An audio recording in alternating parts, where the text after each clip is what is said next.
ರಾಷ್ಟ್ರ ಮತ್ತು ರಾಜ್ಯ ಮಟ್ಟದಲ್ಲಿ ಜೆಡಿಎಸ್ ಮತ್ತು ಬಿಜೆಪಿ ಪಕ್ಷದ ಮೈತ್ರಿಯು ಸದೃಢವಾಗಿದ್ದು, ಮಾಜಿ ಸಚಿವ ಕೆಸಿ ನಾರಾಯಣ್ ಗೌಡ ಅವರು ಎನ್ಡಿಎ ಮೈತ್ರಿಕೂಟದ ಸಂಘರ್ಷಕ್ಕೀಡಾಗುವ ಹೇಳಿಕೆ ನೀಡಬಾರದು ಎಂದು ಕೆಆರ್ಪೇಟೆ ಶಾಸಕ ಎಚ್ಟಿ ಮಂಜು ಮನವಿ ಮಾಡಿದರು. ಸುದ್ದಿಗೋಷ್ಠಿಯಲ್ಲಿ ಮಾತನಾಡಿದ ಅವರು, ದೇಶದಲ್ಲಿ ಬಿಜೆಪಿಯೊಂದಿಗಿನ ಮೈತ್ರಿ ಶಾಶ್ವತವಾಗಿ ಮುಂದುವರಿಯಲಿದೆ.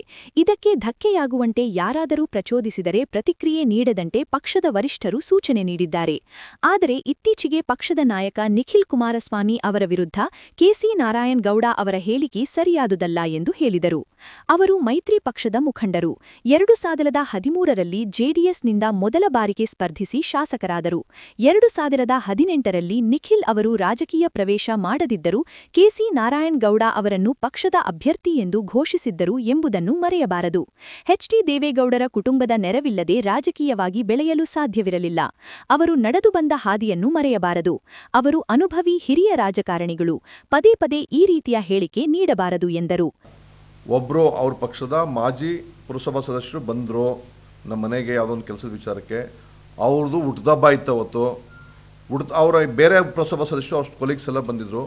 ಅಣ್ಣ ನಂದೀಶ್ ಅವ್ರು ಹುಟ್ಟದಬ್ಬ ಇವತ್ತು ಅಂತ ಹೇಳಿದ್ರು.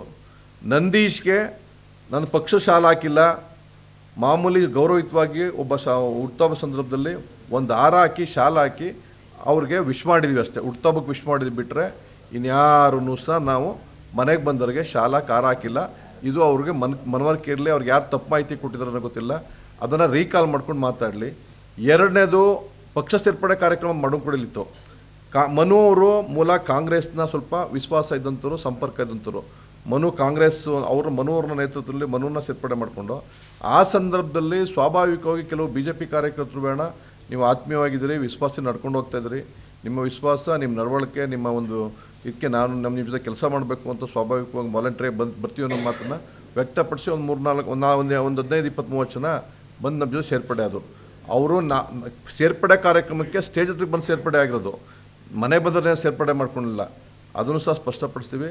ಮತ್ತೊಮ್ಮೆ ನಾರಾಯಣಗೌಡರಲ್ಲಿ ಕೇಳೋದಿಷ್ಟೇ, ನೀವು ಮೈತ್ರಿಯ ನಾಯಕರಿದ್ದೀರಿ, ತಮ್ಮ ಬಗ್ಗೆ ಗೌರವ ಇದೆ ಗೌಡ್ರೆ. ನೀವು ಅನಾವಶ್ಯಕವಾಗಿ ಪದೇ ಚಿಕ್ಕಮ್ಮೆ 3-4 ಬಾರಿ ಇದೇ ಸಂಘರ್ಷದ ಹೇಳಿಕೆಗಳನ್ನ ಕೊಟ್ಟಿದ್ದೀರಿ.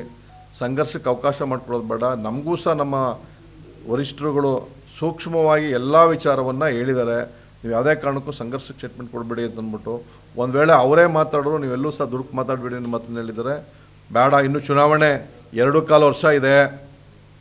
ವರಿಷ್ಠರ ತೀರ್ಮಾನಕ್ಕೆ, ನಮ್ಮ ಪಕ್ಷ ನಿಮ್ಮ ಪಕ್ಷದ ವರಿಷ್ಠ ತೀರ್ಮಾನಕ್ಕೆ ನಾವು ಭದ್ರಾಗಿ ಹೋಗಬೇಕು, ನೀವು ಭದ್ರಾಗಿ ಹೋಗಬೇಕು.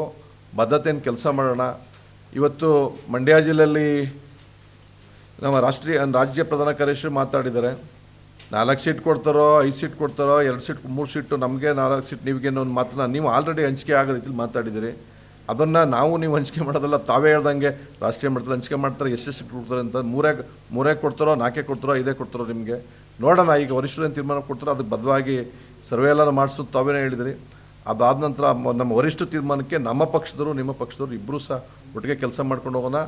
ಅನಾಗತ್ಯವಾದ ಸ್ಟೇಟ್ಮೆಂಟ್ ಕೊಡಬೇಡಿ. ಮತ್ತೊಮ್ಮೆ ನಮ್ಮ ಅಚ್ಚುಮೆಚ್ಚಿನ ನಾಯಕರಾದಂಥ ನಿಖಿಲ್ ಅಣ್ಣವ್ರ ಬಗ್ಗೆ ಅಪ್ಪಿತಪ್ಪಿನೂ ಸಹ ಮಾತಾಡೋಕ್ಕೆ ಹೋಗಬೇಡಿ. ಮಾತಾಡಿದ್ರೆ ನಮಗೂ ಎಲ್ಲ ಒಂದು ಕಡೆ ಬೇಜಾರಾಯ್ತದೆ.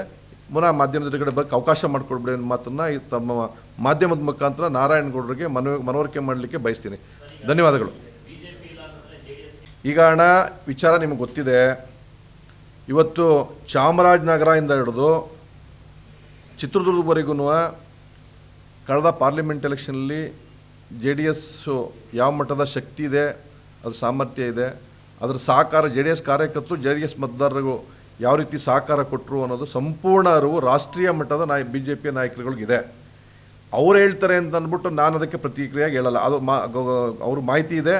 ಅದಕ್ಕೆ ಪ್ರತಿಯಾಗಿ ರಾಷ್ಟ್ರೀಯ ಮಟ್ಟದ ನಾಯಕರುಗಳು ನಮ್ಮ ನಾಯಕರುಗಳಿಗೆ ಕೊಟ್ಟಂಥ ಗೌರವ ನೀವು ಕಣ್ಮುಂದೆ ಇದೆ. ಹಂಗಾಗಿ ಅದಕ್ಕೆ ಅವ್ರ ಸ್ಟೇಟ್ಮೆಂಟ್ಗೆ ನಾನು ಕೌಂಟ್ರಾಗಿ ಸ್ಟೇಟ್ಮೆಂಟ್ ಕೊಡೋಕ್ಕೆ ಹೋಗಲ್ಲ. JDS ಶಕ್ತಿ ಹಳೆ ಮೈಸೂರು ಪ್ರಾಂತ್ಯದಲ್ಲಿ ಯಾವ ಮಟ್ಟದಲ್ಲಿ ಇದೆ ಅಂದ್ಬಿಟ್ಟು ತಮಗೂ ಗೊತ್ತು, BJP ಪಕ್ಷದ ರಾಜ್ಯ ಮತ್ತು ರಾಷ್ಟ್ರೀಯ ಮಟ್ಟದ ನಾಯಕರಿಗೂ ಗೊತ್ತು, ಕಾಂಗ್ರೆಸ್ಗೂ ಗೊತ್ತು.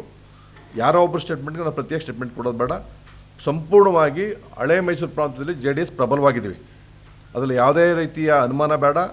ಇವಾಗಲೂ ಇದು, ಹಿಂದೆನೂ ಇದ್ದೀವಿ, ಈಗಲೂ ಇದ್ದೀವಿ, ಮುಂದೆನೂ ಇರ್ತೀವಿ.